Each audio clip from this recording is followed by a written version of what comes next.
So good morning, bienvenue à tous et merci d'être avec nous ce matin. For anyone who doesn't know me, my name is Mariama Dupuis and I will be your MC this weekend. And I'm also going to be next week a graduate of the MBA class of 2018. Thank you. I have one more time where I'm going to say that, so I'm going to get a third round of applause. I'm delighted to welcome you all to this special symposium hosted by the Marcel Desautels Institute for Integrated Management during this MBA Next 50 campaign celebration weekend. I would like to extend a warm welcome to Dean Bajeux, André Spicer, and Saku Mantere, our speakers, our donors, alumni, staff, and students, and friends of Desautels and McGill. So just to give you a little bit of background, the Integrated Management Symposium series invites members of the McGill and Montreal community to explore management and insightful conversations between prominent McGill academics and world leaders in their field. The series encourages participants to broaden their perspective in order to address significant ecological, social, and economic challenges facing today's societies. The symposia are generously supported by Mr. Marcel Desautels, and it is thanks to his generosity and that of our alumni friends that we're able to bring together thought leaders and members of the community to discuss and reflect on important management challenges. So this morning marks the 9th symposium event. It's entitled, If We All Hate Business Jargon, Why Do We Keep Using It? Over the next hour and a half, we will address how our lives have become flooded with empty talk. And I'm sure we all have our favorites. For us, during our class, I had this conversation on WhatsApp with my classmates, and one of the favorites was synergy. So to synergize and engagement. We're like, what does that mean? So being an expert at using management speak often trumps the ability to deliver long-lasting results, and this nonsense corporate verbiage is spreading through to schools, politics, NGOs, and the media. So who better to provide insight on how to spot and address corporate jargon than André Spicer, Professor of Organizational Behaviour and founding director of ETHOS, the Centre for Responsible Enterprise at Cass Business School at University of London. Professor Spicer has conducted major research projects on organizational power and politics, employee identity, and leadership. His work looks at a wide range of settings, including knowledge-intensive firms, financial institutions, seaports, universities, libraries, media organizations, and new social movements. He has published extensively in top scholarly... Oh, that reminds me, I was told to tell you guys to turn your phones off, so... Sorry.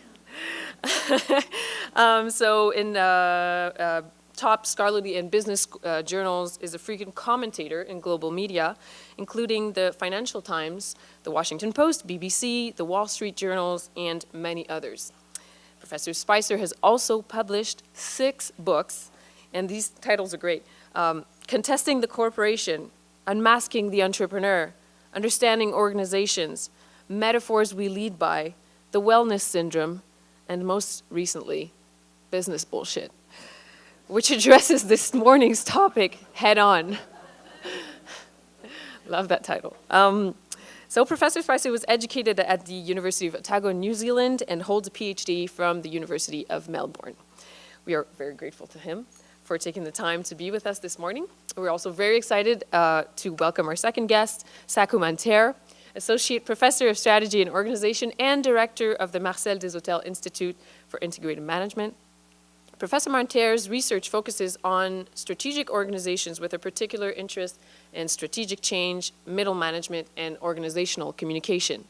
He has taught at the Hanken, did I say that right? Hanken School of Economics at Helsinki University of Technology in Finland, Warwick Business School in the UK, and Rouen Business School in France.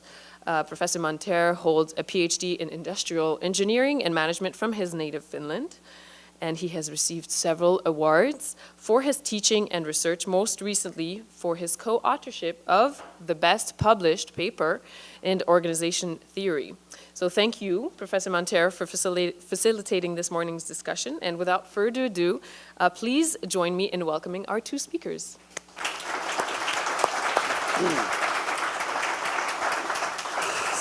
So, thank you very much for coming on a Saturday morning, and in particular, thank you, André, for coming all the way from London to throw some bullshit. I guess I should begin by sort of apologizing in advance for saying the word shit a lot. I was sort of brought up in Scandinavia in a very young culture where we don't have manners like you, sort of francophones and anglophones, but my mother did say to me that sort of using that word isn't a nice thing. Although we are justified in using that term because it actually has a very good meaning, as Andrew argues in this book, because there's a very good reason for using jargon in our lives, and we'll be exploring why. But you know, there's a particular type of jargon that we shall label bullshit and sort of explore to great extents today. So, André, I just learned the word brain date from Carl Moore. Carl Moore was doing a lot of stuff in this C2 event, which is a big sort of event here in Montreal, and they talk about brain dates between people. So how would you respond to a term like brain date? Are we having a brain date now? I guess we are. Been invited all the way from Montreal to have a brain date with Saku. What could be better?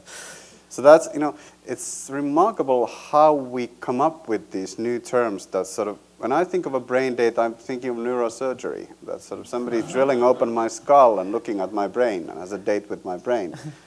But apparently it means that they're not sort of having an intimate type of date. They're not dating to sort of, you know, engage in intimate relations, but rather exploring ideas. So that's why it's a brain date. You also talk about thought showers in your book. So what is a thought shower? Apparently it's a kind of a new, they used to use the term brainstorm, but it was offensive for people who had epilepsy, apparently. So they decided that... So a thought shower would that they would have better. a thought shower instead. Okay. Good. So let's look. I have a couple of materials with me for our discussion, and you know, many of them will be hosted by Lucy Kellaway, who used to be associate editor for the Financial Times, who wrote a long-standing column. And so let's get a couple of more examples from Lucy now in this video.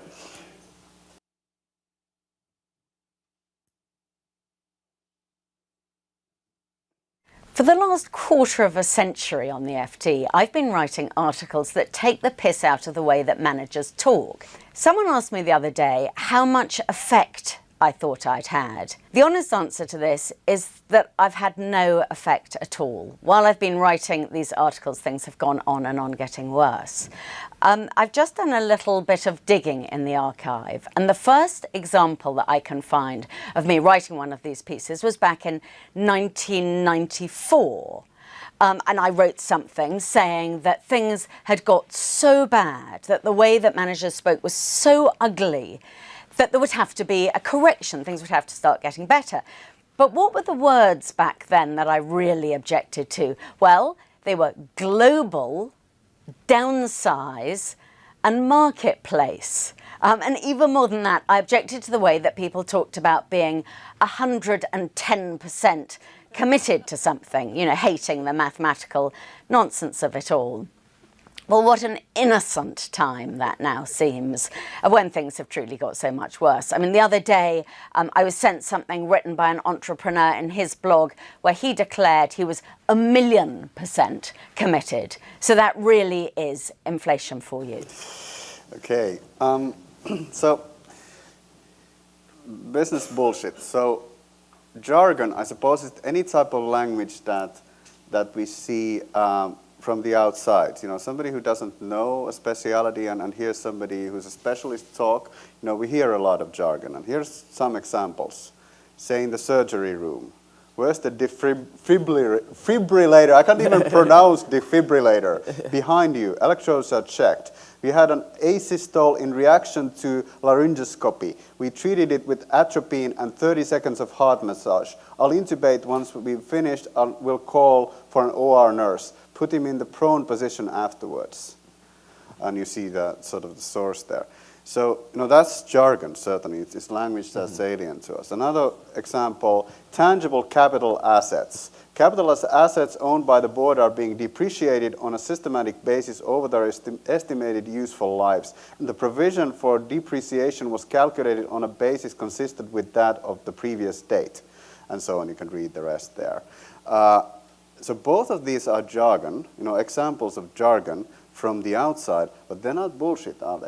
Yeah, so we often think about jargon being something which is impenetrable. So if any of you are lawyers in the audience, you have legalese, right, which is a language designed to make people go to sleep, to not understand what you're saying, and then pay a lot of money to you while you're engaged in it, right?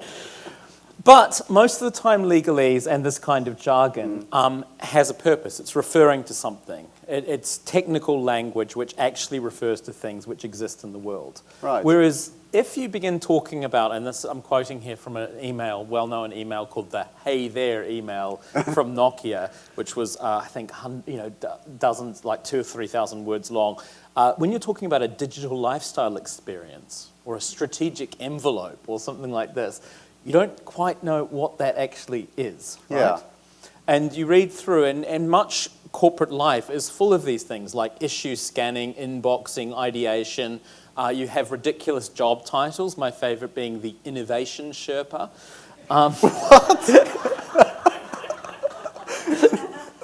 Okay. So these are kind of empty because they don't really say anything. They don't point to anything. And the reason which I chose the title for this book, there was a very fantastic, very short book, which was by a philosopher, Harry Frankfurt, who's at Princeton. And in this, it's called On Bullshit. And he was taking kind of offense about a very specific issue in his own field in philosophy. And he said, well, what you have is three types of statements. You have truth, which describes things which exist in the world which exist and true. You have lies, which are things which aren't correct, and then you have bullshit. And bullshit for him is talk without respect for the truth. He makes the point that if you think about a liar, they have respect for the truth, but they just want to avoid it as much as possible. Whereas the bullshitter is like, well, we'll talk about this and that and the other thing and blah, blah, blah, blah, blah, blah, with no actual reference to anything at all. So I think that's what's different between the jargon we see here, which is useful, a technical language, which is a shortcut for experts to talk about something, and bullshit, which is a way of talking about nothing.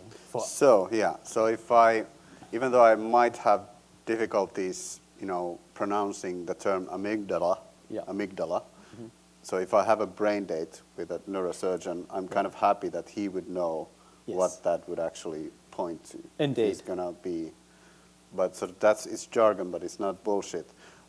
Bullshit also is not lying, but it's avoiding the truth. So avoiding getting into an area where you have to actually sort of determine whether something is true or not. Indeed. So if you look at a lot of kind of strategy in some ways, often it's full of this. So an example of this in our public broadcaster in the UK, the BBC, you have talking about we believe in better. And the director of better. What's that? Better than what kind of thing? So there's kind of often empty talk which could refer to anything and everything. And it's a way of kind of filling the corporate airwaves without actually committing and saying anything. And can I ask, how did you become interested in this yourself? Well, I suppose, I work in a business school, so I'm knee-deep in it in many ways.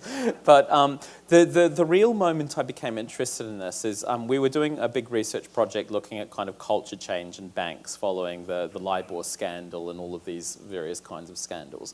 And we went down to Canary Wharf in London, up to the 30-something floor, and we met the people who were running a big culture change project for a very large UK bank.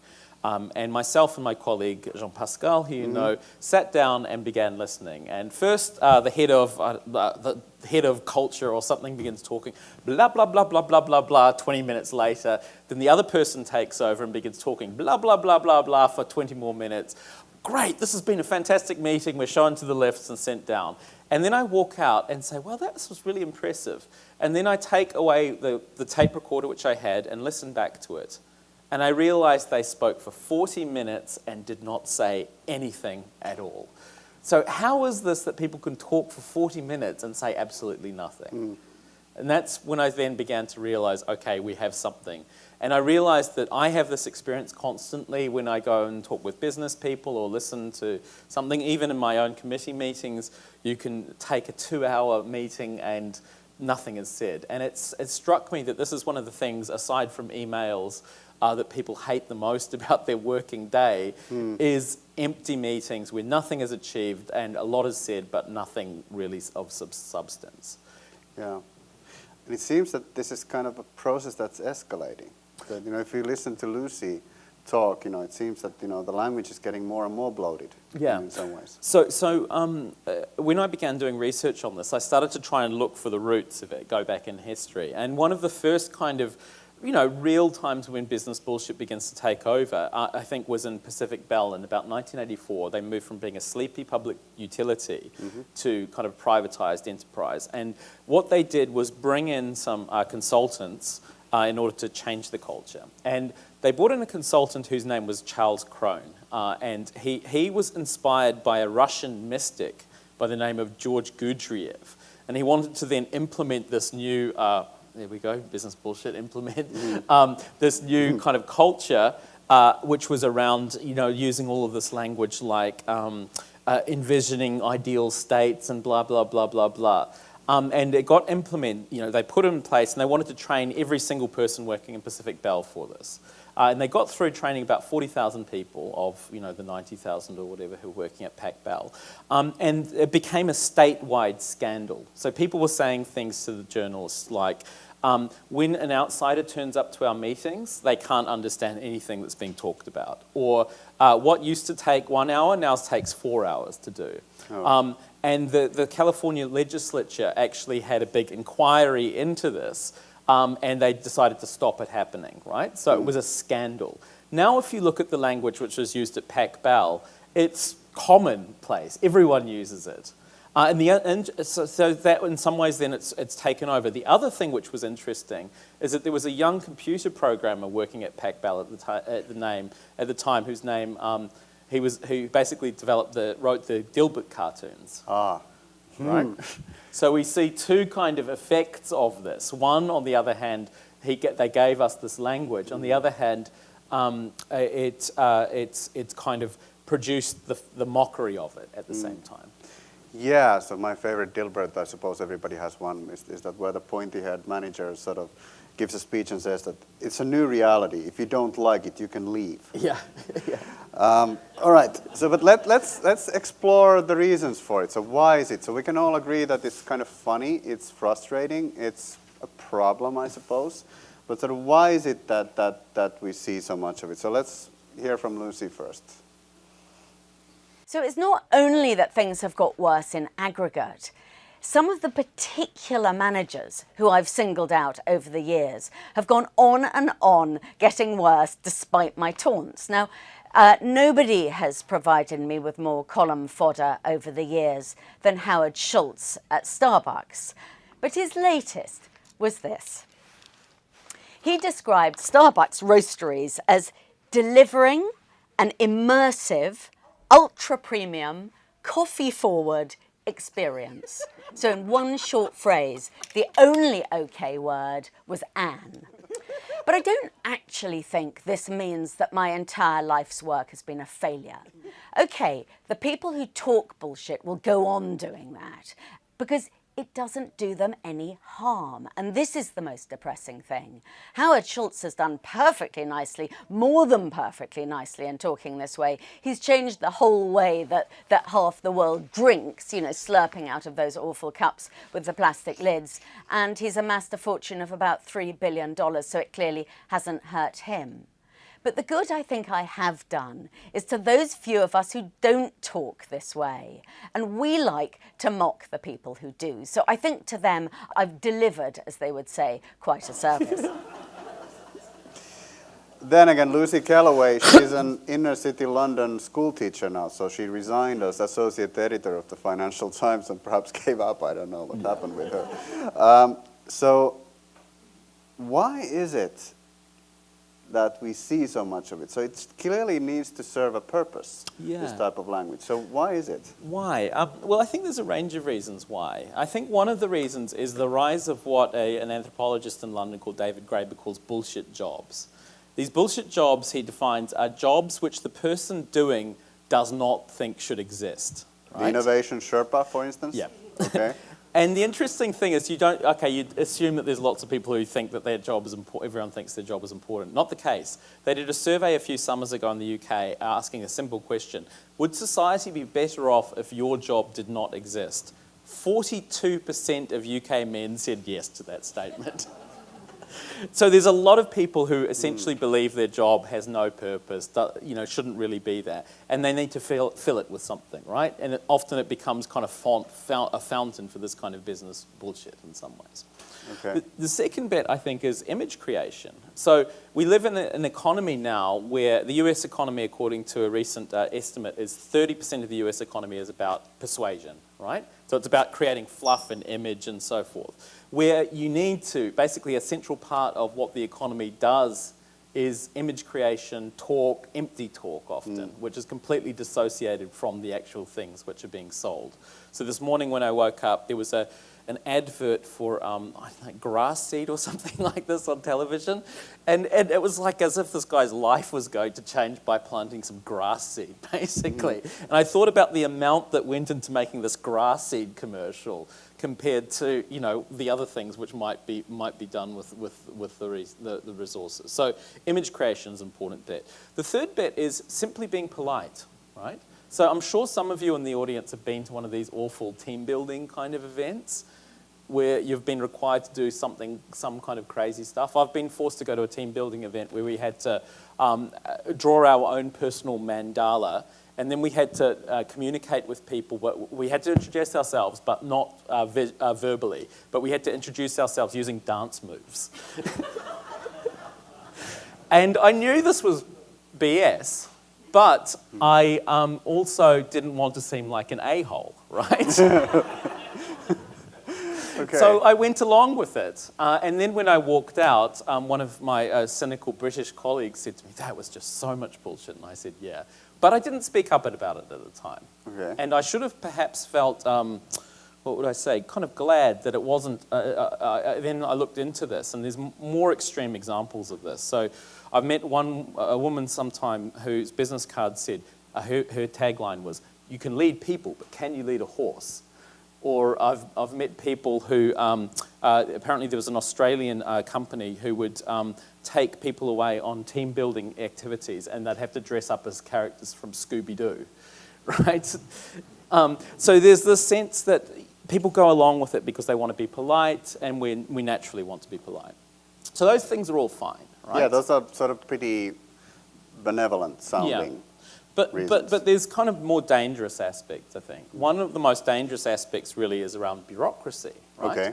We talk about living in this post-bureaucratic age, but bureaucracy, as we all know, is absolutely everywhere. And we're demanded to be more bureaucratic in all sorts of things. And often it takes the forms of things like government regulation, rankings and rating systems, basically putting up this show that we're doing these things. I remember talking with a person working in a municipal municipal government, and they said, well, we had the regulator in, and they asked us to develop a very complex strategy to improve our services.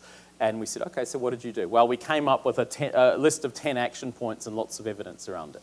And then I said, well, so did something change? And he said, well, after we'd spent all our time coming up with a strategic plan, there was no time to actually do anything about it or implement it. So there's a sense that what organisations often produce are plans, documents, all of these kind of things, and they produce very little actual action, right? So you have a lot of kind of these bullshit workers employed to kind of create these kind of things. And the final thing, I think, and this is perhaps the most dangerous, is what I'd call neocracy, right? So it's not bureaucracy, development of sort of lots of paperwork, but it's really routine creation of a semblance that things are new, that things are changing and things are new and it's all fantastic and great. But most of the time it's actually just about putting up a front that things look like they're new, but the same sort of stuff continues to go on. So let me give you an example of this. There was a study by a Swedish researcher by the name of Niels Brunson. He looked at the history of the Swedish railways over a 100-year period. And what he found is that every 5 years they would centralize, and then 5 years later they'd decentralize, 5 years later centralize, 5 years later decentralize. And he said the only thing which had changed is that process had sped up. So now it's every year or so that they restructure. So basically what this is pointing towards is that you get a lot of talk about stuff happening, and this kind of continued restructuring, but often very, very little is achieved. And the only thing that actually is achieved is that people's attention gets taken up with doing the restructuring rather than actually delivering the core task. Okay, so that's interesting. So there's this preoccupation with progress that we see in business life. Well, And it's fake progress most of the yeah, time. but sort of that we need to feel that things are progressing, evolving, and sort of changing the language is a means for that. Bringing in new terminology, does that. Yeah, absolutely. So I've been involved in culture change programs where they invest, tens of millions of dollars or pounds into a culture change program, and then it all just gets thrown aside, and then they try and do the absolute opposite a few years later when a new CEO comes in. So this takes up a huge amount of time, and it can be very dangerous, right? So you mentioned, Saku, that Lucy Callaway now has become a teacher. I pity her in the UK, and the reason for this is this. The UK's teachers work the longest hours in all of Europe, which is, I think, something like 48 hours on average, but they spend 16 hours face-to-face with students. So what are they doing the rest of the time? Teachers from your home country, Finland, work the least, but they spend the most time face-to-face with students. And guess which has the best outcomes? Finland. So what's happened here is that essentially the core task of a teacher, which is teaching, has been whittled down and down and down. And what do they then spend their time doing? Basically form filling, coming up with PowerPoint presentations for students, branding their school, doing all of these other things which are somehow unrelated with their core task. And this happens not just in teaching, it happens in our job, it happens in the medical fields where the times that doctors have to actually do their doctoring becomes smaller, and the times they have to do other things becomes larger, and many other professions. So I think the biggest problem I have, and I think the most dangerous thing about business bullshit, is that it narrows the space for people doing their core task. The reason that you go and pay your money to whichever company, you don't pay your money to a utility provider to, thank you, sir, we're going to be on hold and blah, blah, blah, blah, blah. You pay your money to get phone and gas, like get the core task, not the nonsense alongside of it. Okay, so that's super interesting, and sort of, I think there's even a darker function for bullshit, which reminds me of your sort of recent book, The Wellness Syndrome, which has been translated to 10 languages, so it has sort of aroused this huge interest. And in this book, André, you look at sort of our preoccupation with happiness and health, that's sort of pervasive in companies. This is actually funny when you look at sort of the way that typical executives would look like in the 60s, 70s, in the Mad Men era, where they would sort of have a drink for lunch. There would be these thick sort of crystal bottles filled with whiskey, and executives would be grumpy and sort of slightly overweight, and so on. Nowadays we see these whippet hounds who are sort of running marathons, ultra marathons, triathlon, and sort of it's changed. Corporate, the corporate sphere is preoccupied with health and happiness. But there's this darker side that we ask, a worker, sort of, are you happy here? So, and that basically means that you're about to get fired. So, either you're already fired or so you're about to be if you don't change your behavior. So there's also, a range of bullshit focused on this sort of happy language. So you're absolutely right that, we all want to be happy in one way or another, but an over-obsession with it can sometimes be a bit dangerous for a number of reasons. One, there was a really nice psychology study where they basically looked at people who kind of said, they wake up in the morning and say to themselves in the mirror, I'm happy, I deserve to be happy. What this actually showed is that often it led to people being less happy. The reason for this was this. They took two groups. One group, they found out that people really loved watching figure skating, and that tended to make people happy. So they showed them this video. But one group were told to say, I'm happy, having extreme pleasant feelings, etc., is really important to my life before they watched this video. And the other group just said, watch the video. and they took a happiness rating before and after. What they found is the people said all the mantras, I'm happy, etc., actually became less happy after watching the video, right? So looking for happiness and putting it as like this important thing often leads you to feel a little bit disappointed. So that's in private life. But in kind of business life, it can sometimes be a little bit dangerous as well. So happiness, I guess, is a little bit linked with kind of positive thinking. So one of the cases which we discuss in the book is the fate of, Nokia. Don't rub it in. Sorry. He always starts getting a bit upset sometimes. It's a thin when we ice discuss of Nokia. But there's one of your friends did this great study where he showed that that the senior executives at Nokia would basically say, don't bring me problems, only bring me solutions. Only bring me good news, positive stuff, right? And Nokia at the time was developing this operating system called Symbian. Do any of you remember Symbian? Which basically the engineers themselves knew wasn't working and was rubbish and they should put it aside. But because they knew if they brought bad news up to the top, that'd be either their division would be closed down or they'd be told, you're not going to get any more workers. No one pushed the bad news up. And as a result, Nokia kept on developing the Symbian for a year later. This was around 2007. So at the time, Nokia was the biggest mobile phone maker in the world, 41% or something like that of the world's phone market. They kept on developing Symbian. And what happened in 2007? iPhone launches. And so too, and along comes Samsung. So they race ahead, and Nokia falls behind. Nokia, until fairly recently, not making mobile phones anymore. They've just started doing it. So what happened here is this tyranny of only bring us positive news meant that people in the company couldn't speak up when something wasn't going right. Yeah. So this is actually in the newest edition of the Harvard Business Review, which is basically their findings on Nokia.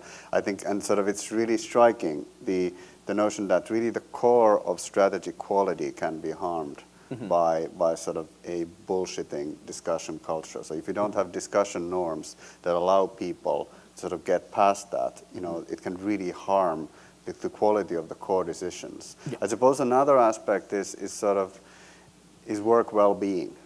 Sort of this positive thinking, when you apply it the wrong way, you can remind yourself of Orwell's 1984, where the Ministry of Love was the torture ministry. And so that the whole program of the government was to rewrite language so that people would sort of, talk in the right way. So when you start applying it in certain ways, you get a very, very kind of unhappy organization at the end, I suppose. Yeah, but also we have to remember that, an example of this, for instance, is the Department of Health in the UK. They were restructuring all the time, which meant that people working there were quite miserable. Yeah. And in order to fix it, what they did was give people a 1 hour long mindfulness session on the Wednesday night, right? Okay. Which just meant that people had to stay at work longer, right? Which was, mindfulness is very good for dealing with personal anxiety, but it's not great for transforming a fundamentally broken organisation. So I think sometimes we see these interventions as doing more than they actually kind of can. Yeah, so sometimes people's anxiety is a source of real problems, and sort of, it could lead to solving those problems rather than doing mindfulness, which I suppose is good. Yeah. So let's look at the organizational aspect a little bit more, but before we do that, let's hear from Lucy a little bit more. The field in which bullshit talkers excel is when euphemism is called for. And euphemism is never called for quite so much as when companies sack people. Just the other day, I came up with a superb example from a company that delivers sustainability solutions. Now, it was getting rid of some people, and it described it like this. It said its company was going to the gym to engage in cell renewal, which is really quite a nice way of getting rid of people, I think, but not as good as my favourite. My favourite example came from HSBC a few years ago, and it said it was getting rid of some relationship managers, but it wasn't getting rid of them, it was demising them. Now, there's a particular genius to this. The whole point of a euphemism is you take something that's horrible and you make it sound better. But HSBC had got into such a tangle that it had taken something that was horrible, i.e. taking away people's jobs, and made it sound as if it was actually killing them. My other favourite, which maybe I like even more than HSBC, is EY, which got rid of some of its partners recently, sent an email round to everyone else saying, "We look forward to strengthening our alumni network."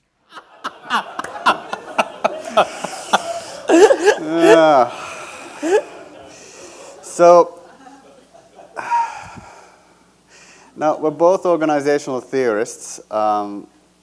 We know that, and everybody in the room knows that an organization can do fantastic things. You know, when people come together in an organization, they can send people to different planets. They can build intricate technological things like the, you know, say a typical iPhone. As an engineer, you know, I'm just flabbergasted at what my iPhone can do. It's just amazing what organizations can do together. So this is stuff that no individual could accomplish by themselves. But then we also know that organizations can be remarkably stupid. So we know, you know, just think of, you know, find your favorite example of sort of an educated person who works in a job who just becomes increasingly dumb.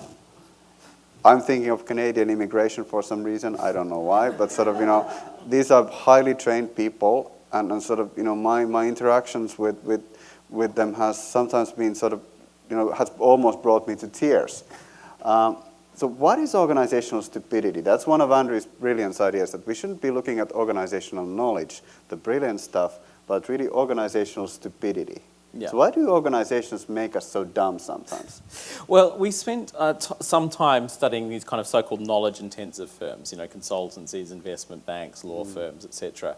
And you talked with them and they said, "Oh, we're super intelligent, we're extremely knowledgeable, knowledge, blah, blah, blah. We only hire the best and the brightest." So they spent a lot of time emphasizing how smart they were.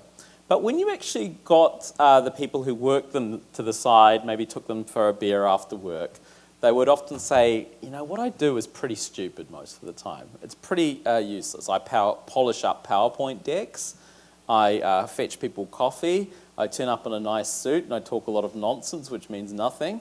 And my job is actually pretty stupid. In fact, I do stupid stuff." So I was like, well, why does that happen? And we spent quite a long time trying to study how these smart organizations do stupid things. And what we realized is that stupidity, the reason these smart people become stupid is because it pays off, right? Essentially what happens is, you imagine your new graduate comes into this knowledge-intensive firm. They realize that they've got, you know, their MBA or whatever, and then they're essentially doing a job which could be done by someone who's a high school graduate in many cases, right? Which is the uncomfortable truth in some cases. And then they think, okay, and then they start thinking, okay, well, what's some opportunities where I can use my knowledge? So the problem with smart people is that they point things out, they bring up new ideas, and that can be sometimes a little bit troublesome for people. And then they start bringing up things, and then their seniors are like, well, that's a good idea, but it's a bit inconvenient or difficult. So maybe what you should do is just not think about it too much more and just do something. Switch off your brain and just do it, right? So they're subtly encouraged to do this. And because they're smart, they very, very quickly realize that that's what's going to benefit them. So they begin to sort of self-stupefy, not ask too many questions, not look into things too much, not examine stuff, and just do it. And they get benefits from it in terms of they get promoted. Their life is a bit easier because they're not creating problems for themselves, and they get along well with their fellow colleagues. Everything is great until the problem happens. Now, the problem is with self-stupefaction is that you begin to overlook small problems or issues, and which can be fine. Organizations are very big places, and it's easy to lose problems in them. That's great. But sometimes those small problems can add up to big disasters.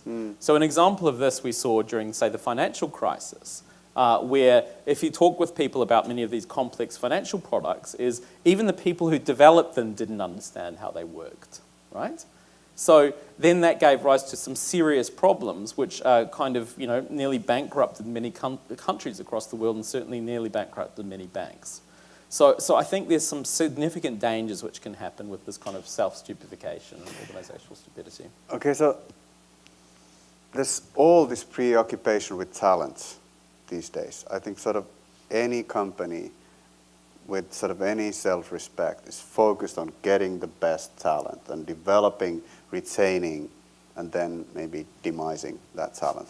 But but still, talent is the all-important thing. So why is it that we see these forces of self-stupefaction that you were talking about? It's kind of nearing a bullshit term, by the way, self-stupefaction. Yeah. But anyway, sort of why is it that we're seeing those forces at play in companies that are so preoccupied with getting the best talent? Because talent is dangerous, basically, and most organisations just need to get the job done. Yeah. And if people are actually completely using their talent, often it's going to create problems in that organisation, conflict and those kind of things. But companies need to put up an image that they're talented, right? So often hiring smart people is, in some cases, more of an image creation exercise rather than necessary for what they're actually doing. Not always, but sometimes. Yeah, so when you introduce smart people with a lot of initiative, you know, they might want to change things and do sort of other stuff than the company is tasked with. Yeah. And that's actually, so that's a real problem. How do you manage that? Exactly. And they might actually begin doing things and it costs time, energy, money, disturbs people higher up, all sorts of things. So this is the problem. Okay. So let's focus on what we can actually do. We have a video. Let's see. Well, as laughing at companies, it's more fun to laugh at individuals. So I just want to end with 3 examples. They're all very, very different, but I think you'll agree in their separate ways, they're brilliant. The first is from someone you may not have heard of. He's called Rob Stone. He's CEO of a US advertising agency called Cornerstone. His goes like this. As brands build out a world footprint, they look for the no-holds-barred global POV that's always been part of our wheelhouse. Well, that's pretty good. That is a 4-way mixed metaphor, a hell of a lot of hot air that says nothing at all. Possibly, though, better still, is Angela Ahrendts. This is when she was CEO of Burberry, and she wrote this in the company's annual report. In the wholesale channel, Burberry exited doors not aligned with brand status and invested in presentation through both enhanced assortments and dedicated, customised real estate in key doors. I have shown that to all sorts of business people over the years and asked them what they think it means. I've never had an answer, and I've never understood why a company that makes raincoats goes on quite so much about doors. Finally, though, this is the most bullshitty example I've ever come across. And what's so interesting about it is that there are no fancy words or anything. But I hope you will agree with me. It's from John Chambers when he was CEO of Cisco. He sent out an email to all of his people. It began team, and it ended, we'll wake the world up and move the planet a little closer to the future. The hubris of that is quite something. And actually, since then, I think the planet has been reaching the future pretty nicely without the help of Cisco.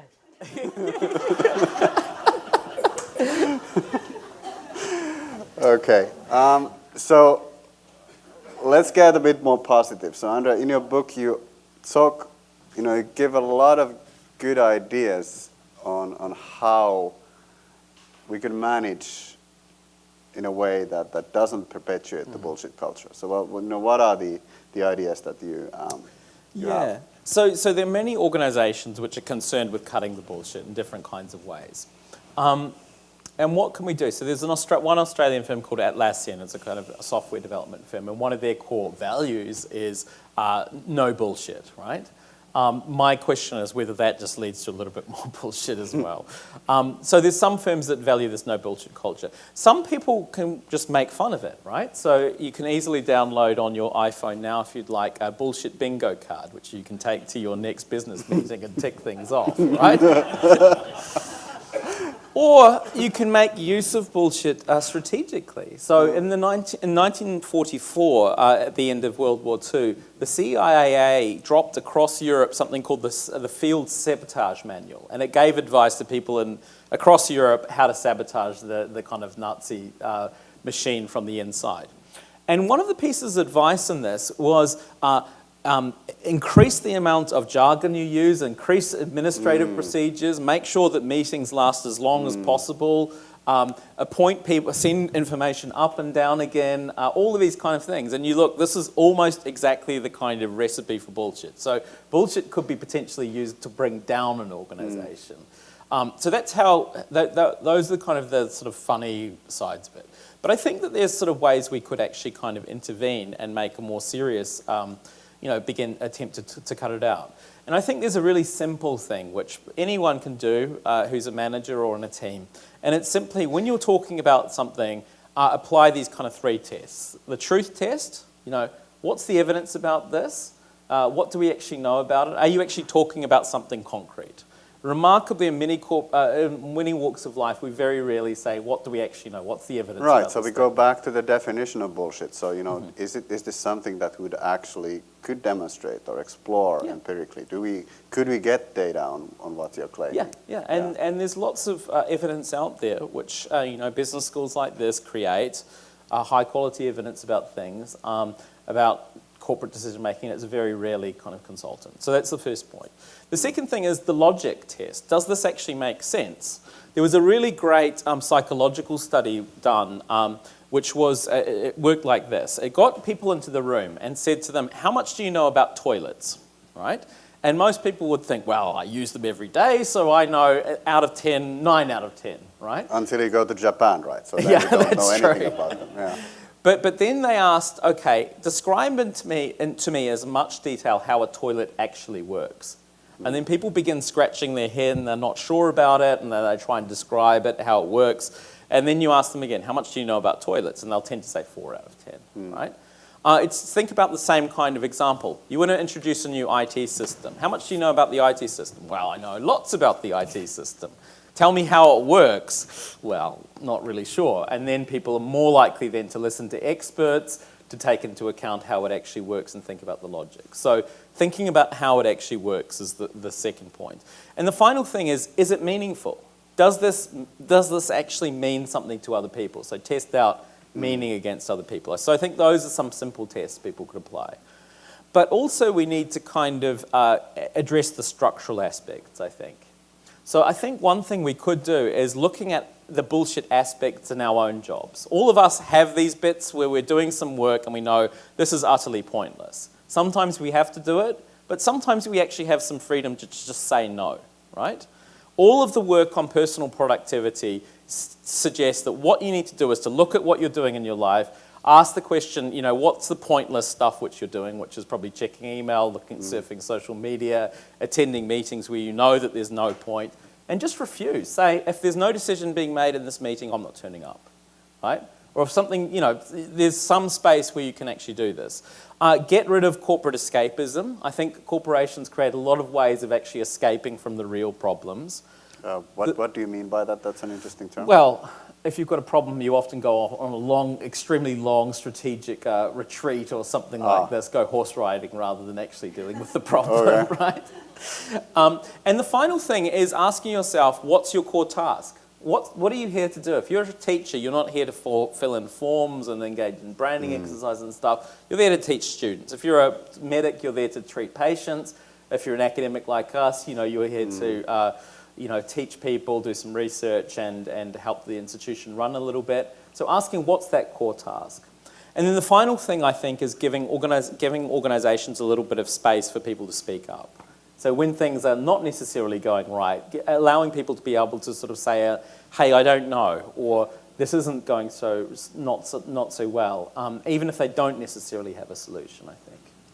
So I'm kind of reminded, I think there's an undercurrent to what you're saying, which involves fear. So there's a lot of sort of fear in corporate life. I suppose we're very preoccupied with risk.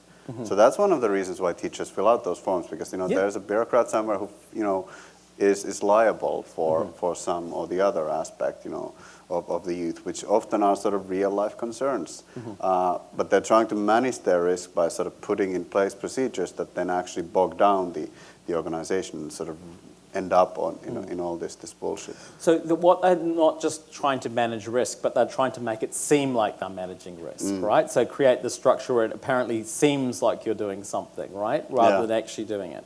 And this can be really dangerous. So speaking recently to the medical director of Great Ormond Street Hospital in London, which is one of the world's leading paediatric institutions, and he made the point that many of his young colleagues will very rarely take on risky cases anymore.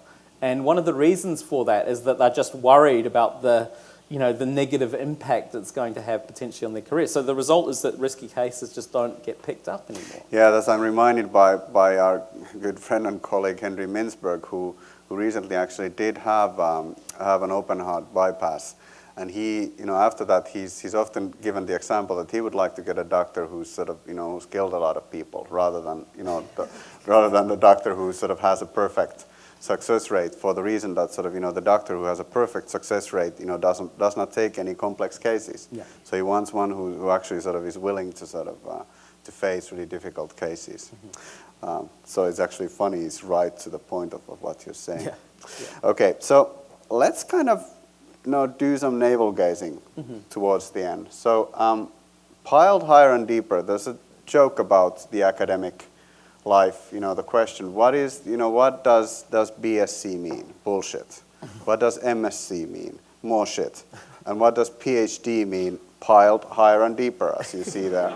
So Andrea and I sort of represent the piled higher and deeper aspect here, being in front. So is it, we're talking about the next 50 years of the MBA. Is it going to be sort of the next 50 years of business bullshit, or sort of, what should we be doing in not perpetuating it, but actually sort of helping people cut through that? A few years ago, one of my colleagues did a study on Warwick University, where I used to work and you used to work. And they asked the MBA students, what did you get out of your MBA, right? And they asked them a few years afterwards. And the only things which were enduring is, I can talk a lot of nonsense, and I'm happy with the language. I'm happy with the language, is the way in which they said it, and social networks. And I forgot a lot of the actual stuff which I learned. And Warwick tried to change some aspects and address that, and I think many business schools across the world, including this one, are trying to address that, trying to make sure that knowledge is, that the important skills are being taught, which people hold on to. And I think some of those skills, so one of the things which we're doing at, there's a couple of initiatives I'd mention. One is what's called evidence-based management, which is this idea of providing data sets for corporate decision making. Of, say, if you're going to introduce the current trend at the moment is what's it called, unconscious bias training, for instance, to deal with diversity issues. Not a lot of good evidence that it actually works. Sometimes it actually can have the opposite effect. There's loads of other examples of these, providing evidence around stuff so people can make decisions about centralization and decentralization. So that's the first thing, providing evidence and skilling people to actually use that evidence. The second thing which we're doing at CAS at the moment is, in London, is educating people in skills of critical thinking. So if you look at the debate about automation, what you see from many different councils is they're asking this question, what are the skills which are going to be important in the future? And normally one of the skills which comes out in the top 2 or 3 is critical thinking skills, right? But often in the past, business schools have been remarkably poor at educating students in critical thinking skills.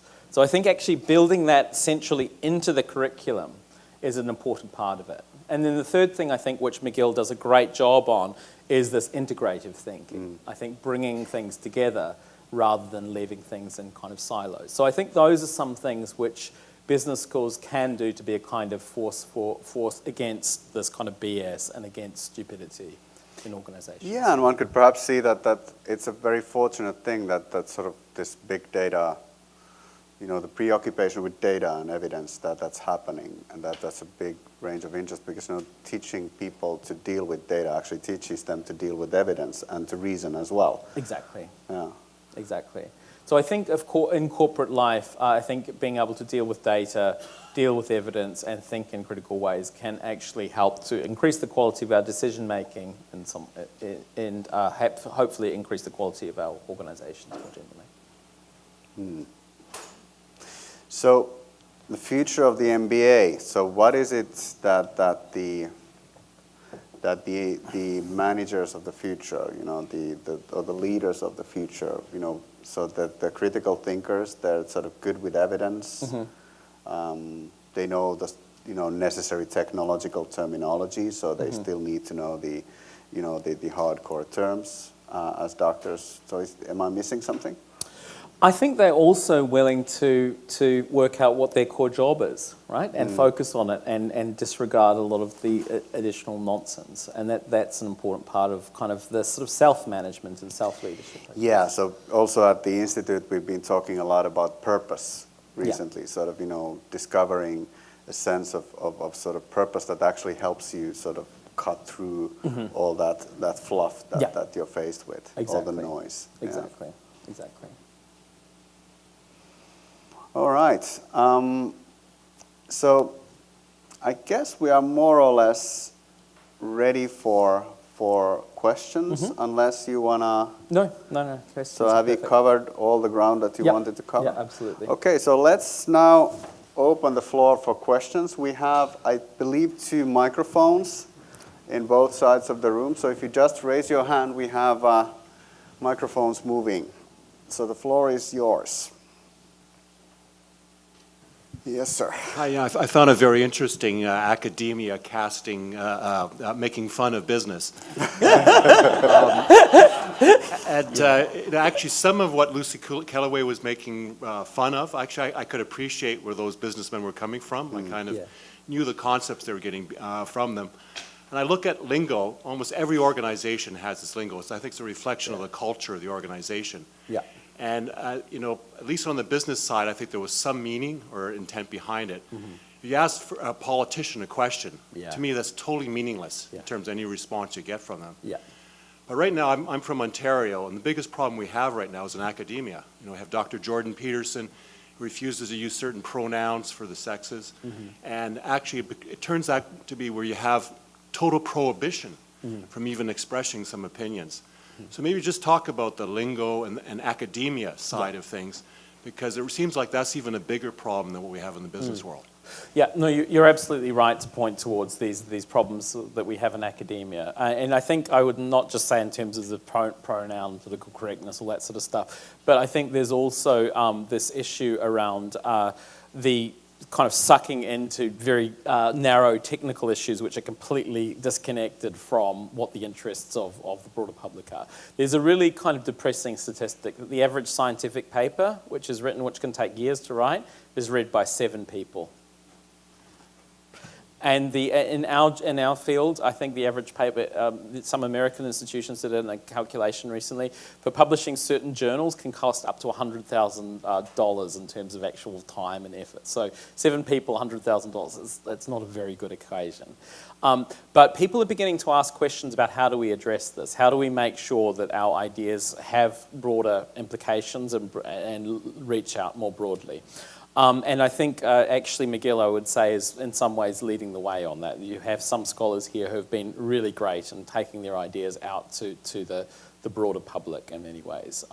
So I think that's one thing which we can do, is ask how our concerns connect with not just the practical concerns of practitioners and help to inform, but I think inform bigger debates, like public debates, and mean that politicians can't get away with saying nothing, basically. That politicians, as you know, are trained often to say nothing in response to things. So you're absolutely right.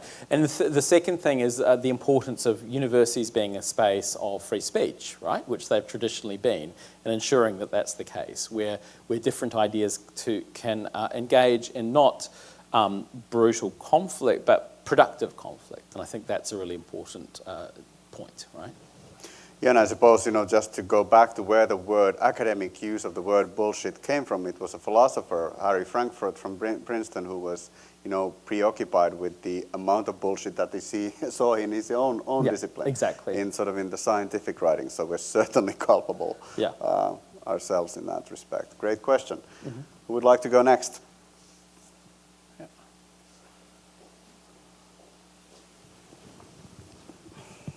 So I'm just curious, in your research, have you found that is technology that's supposed to make the business world more simplified also increasing the level of bullshit that's going on?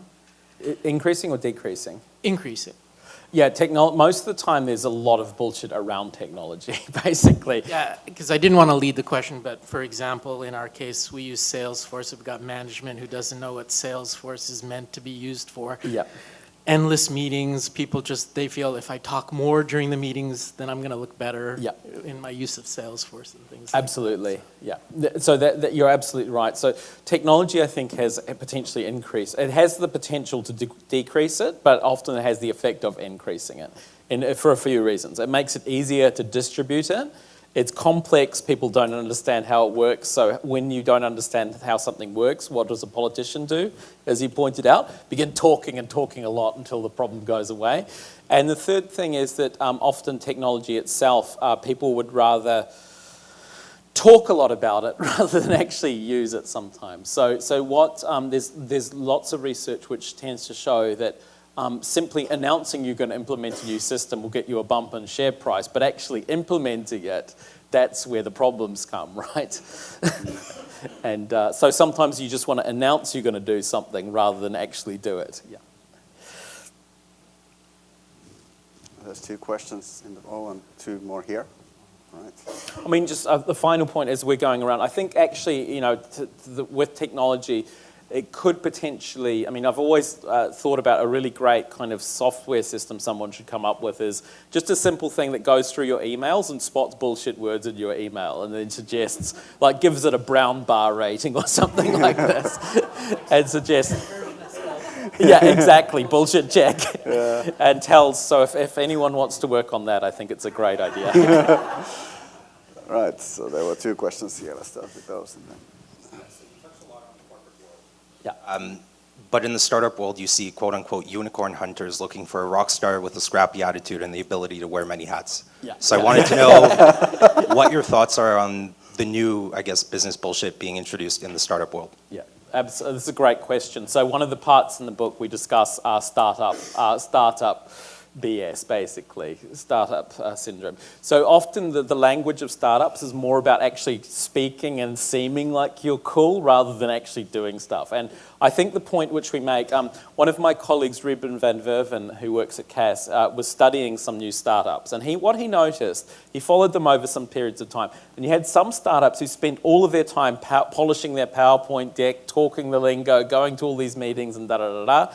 And you had those who just worked on their product, right? Who did better? It was actually the people who just worked on the product, developed it, maybe went to 1 or 2 pitches. So the danger is with a lot of the startup language, sometimes it's useful, but sometimes it actually can take people away from the core product, right? The thing which VCs are actually going to invest in. The other point is that often there's this startup speak for good reasons, which is it's kind of like a self-confidence trick, right? Everyone going into a new venture knows that it's very, very risky.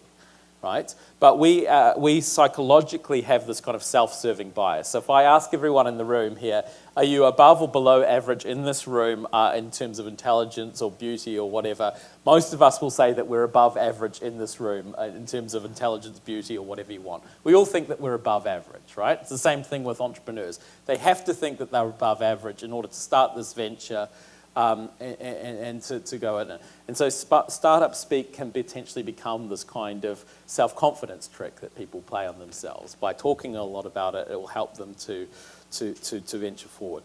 And it's useful in terms of motivating it, and it's great for the economy, but sometimes it can be a problem for individuals. And the final point I'll make here is that there was an economics paper which came out recently, which asked a very simple question. What's the best age to start a new venture? Most people think, oh, it's good to be young, funky young entrepreneur. Not the case. The best age is somewhere around about 45, right?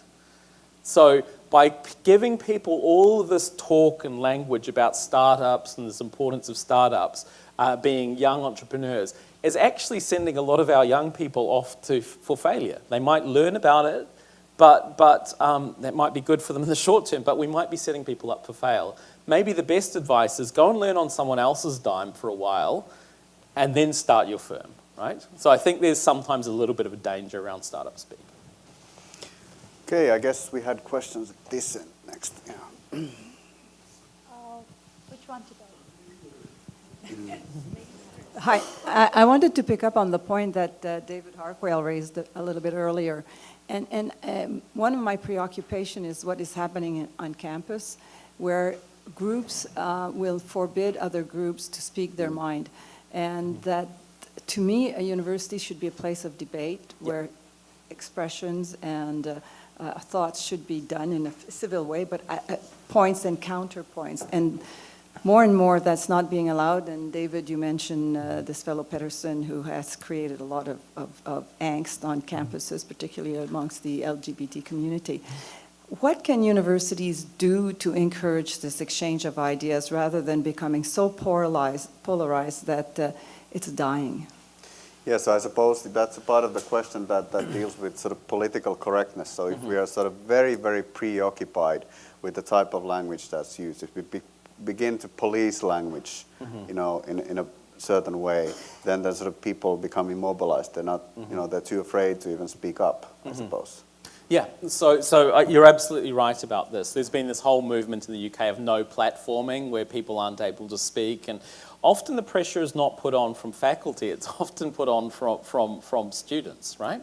And it's sometimes a smaller group of students.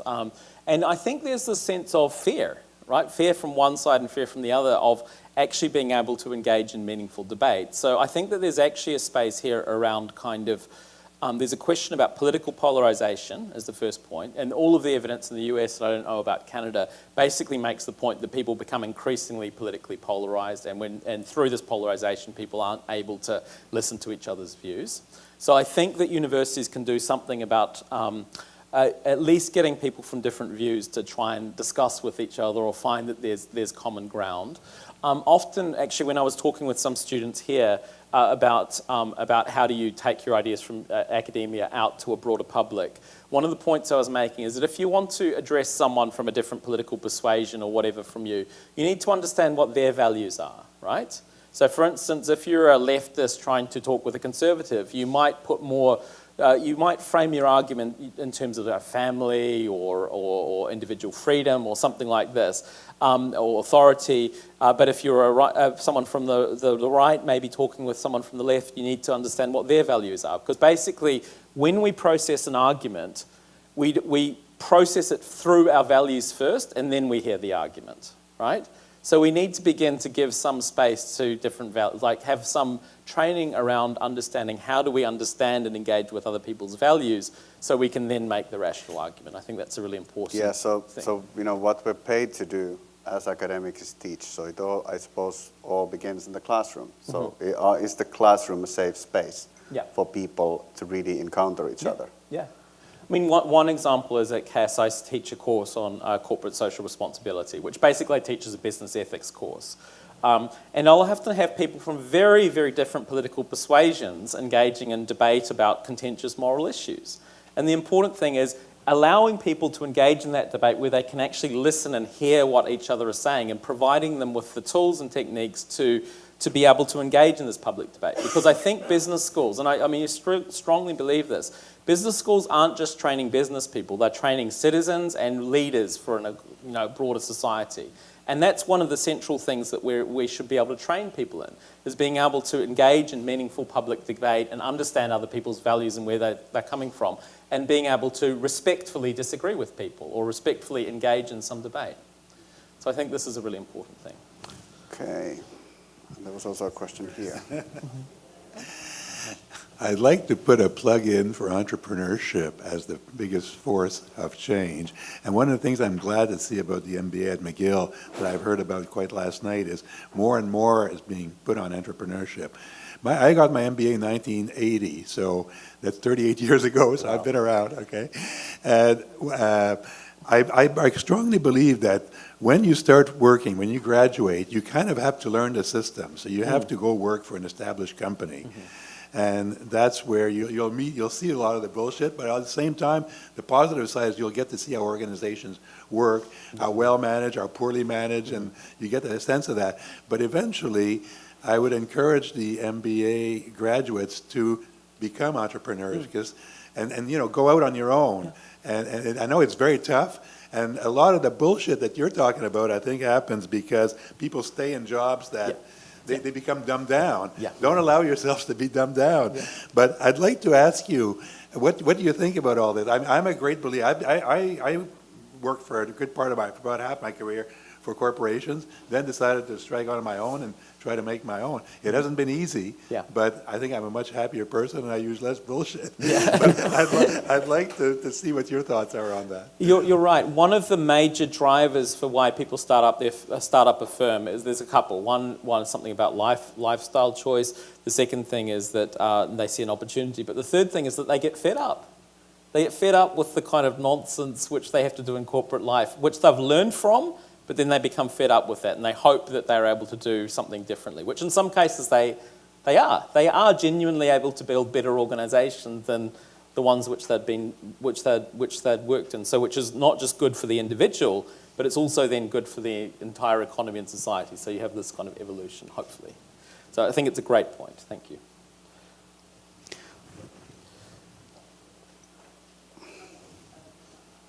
Just a quick question. Take this side of the room first, and then your side. Okay. Sorry.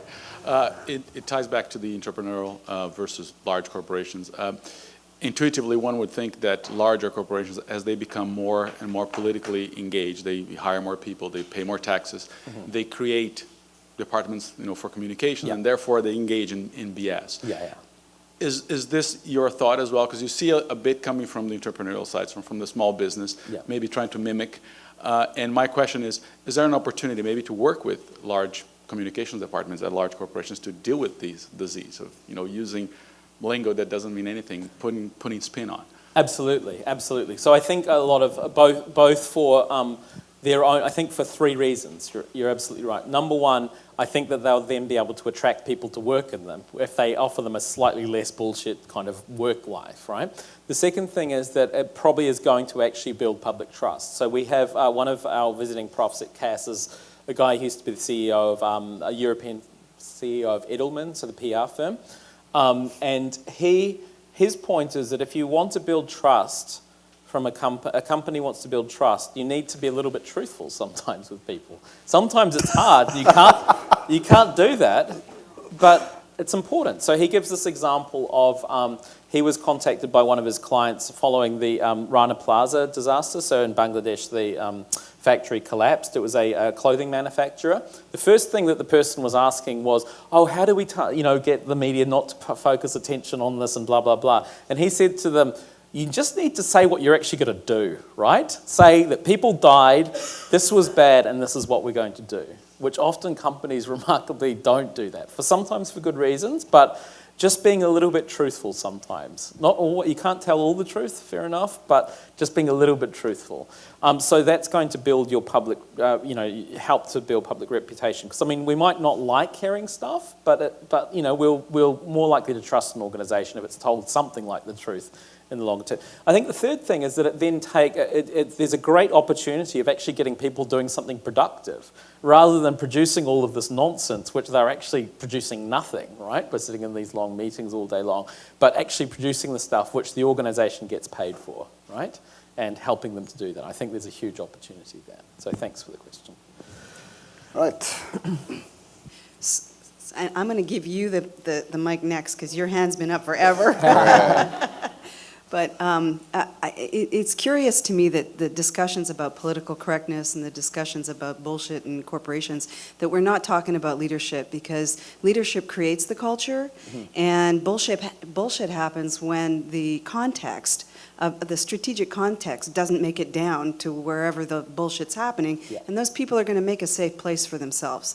And it often involves bullshit. So what are we doing to improve leadership, both culturally, political correctness, and also in business?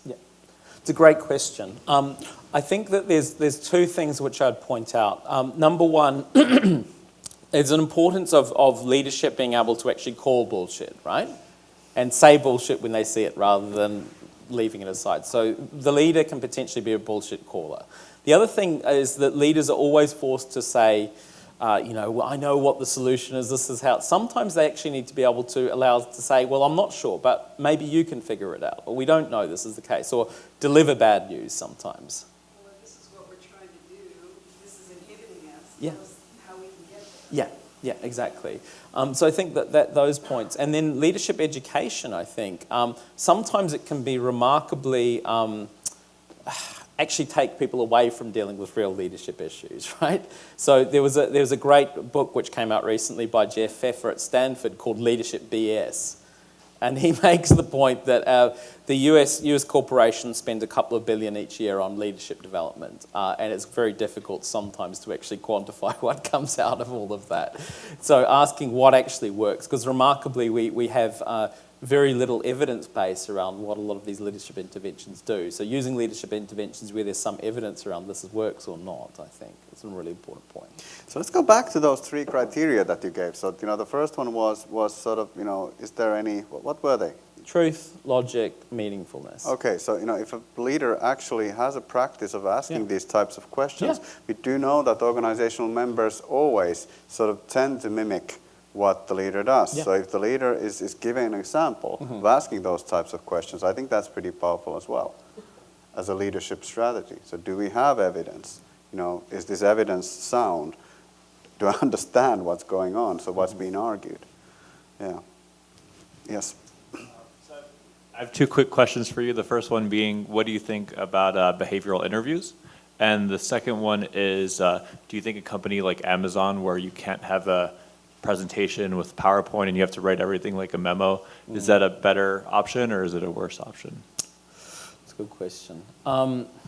So I don't really know much about behavioural interviews, so I'll have to throw my hands up and say I don't know.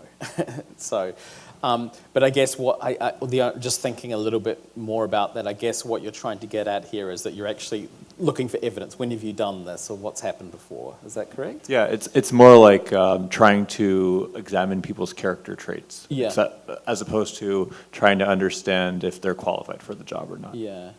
Yeah, so I'm not. I have to sort of claim ignorance on that. The second point which you're making is, I think it's a good one. So, So memos instead of... Yeah. So they've got this recent thing where they say the board has to come and they have this long written memo. And instead of PowerPoint. So many people would say that companies are blighted by PowerPoint, right? Too many PowerPoint decks, and the idea of producing these 50-page, 50-slide PowerPoint decks actually takes people away from actually addressing the issue. So I think the memo practice, I think it's interesting. I'm not too sure how it's going to work. It forces people to write things through and actually forces them to think about stuff. I think those are 2 good practices. I'm not too sure about the effect it's going to have. I would say in companies there's sometimes too much kind of creating this image that you're busy and not enough time to actually just step back for 2 seconds, just say, think about it for a second, right? And actually reason through it. What's the logic here, rather than we need to make a long PowerPoint presentation. So I think what we see is increasing numbers of companies are beginning to either cut PowerPoints down or ban them entirely. Some business schools in the world I know of have actually stopped faculty from using PowerPoints unless there's very specific kind of information on them.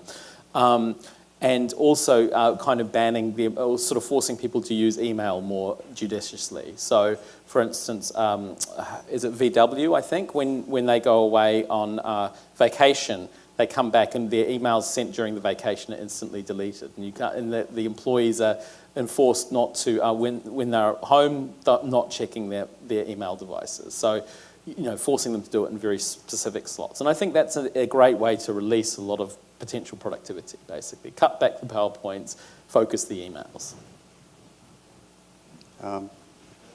Omar, please.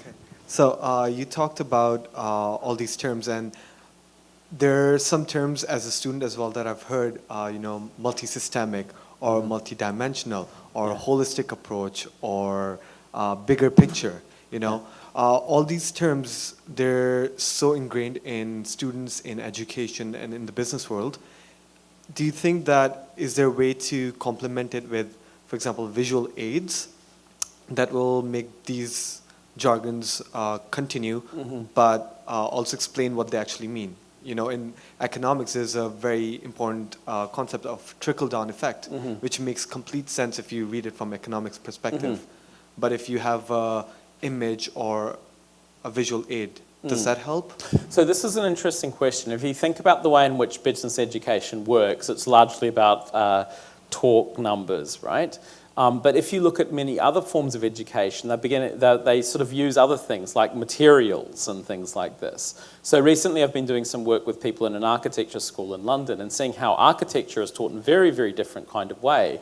And students learn all sorts of different kinds of skills. The same thing in sort of medical schools and engineering schools. I think we potentially could learn quite a lot by bringing these other things into the classroom, materiality. One of my colleagues, Davide Ravasi, I think, who was visiting here and involved in one of your programs, teaches a design thinking course where he gets students to actually make stuff. And by actually physically doing things, sometimes people learn quite a lot, I think. So it's a great question. Yeah.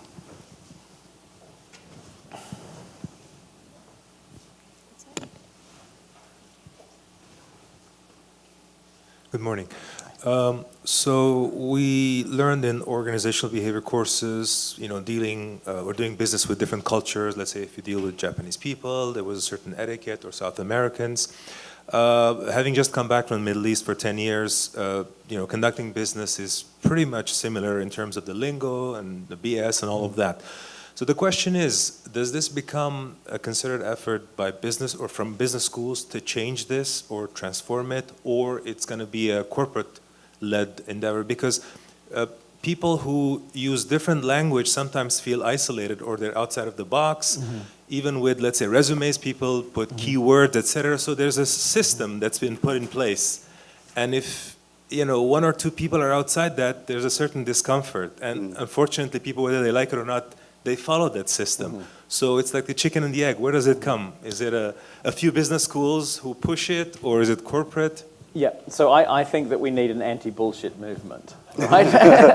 And that's both across, that would involve people in business schools, but it would also involve people in business. And I can guarantee you there's a lot of potential people out there who are sick of this, want to change things. So it's about kind of bringing those people together and trying to sort of emphasize this. You mentioned resumes.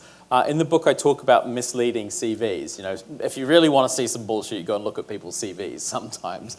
There was a study done which showed that the average CV has 8.1 misleading or deceptive statements on it, and 44% of CVs misrepresent past job activities. So we're and the reason we do that is not because we're liars and want to deceive people, but it's because we're forced to, right? We're expected to create this sort of image that we're greater than we often are, and sometimes that can be deceptive, I think. So I think trying to kind of create a movement where we allow people the space to kind of be real, I think, it would be greatly appreciated. So there's time for one more question, and then there's food.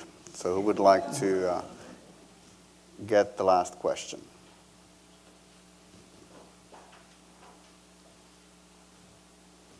You're good? All right, so then it's time for me to, I suppose, so it's on this side. Yeah, I did, yes, because we want to thank André so much for coming and have a little guest. So thank you. Thank you all very much. And also I would like to sort of extend my thanks to the MDIM team, to Omer, Megan, Ellen for sort of working very hard to make this happen, for the tech people as well as the student volunteers. So my heartfelt thanks for them as well. And obviously thank you all for coming.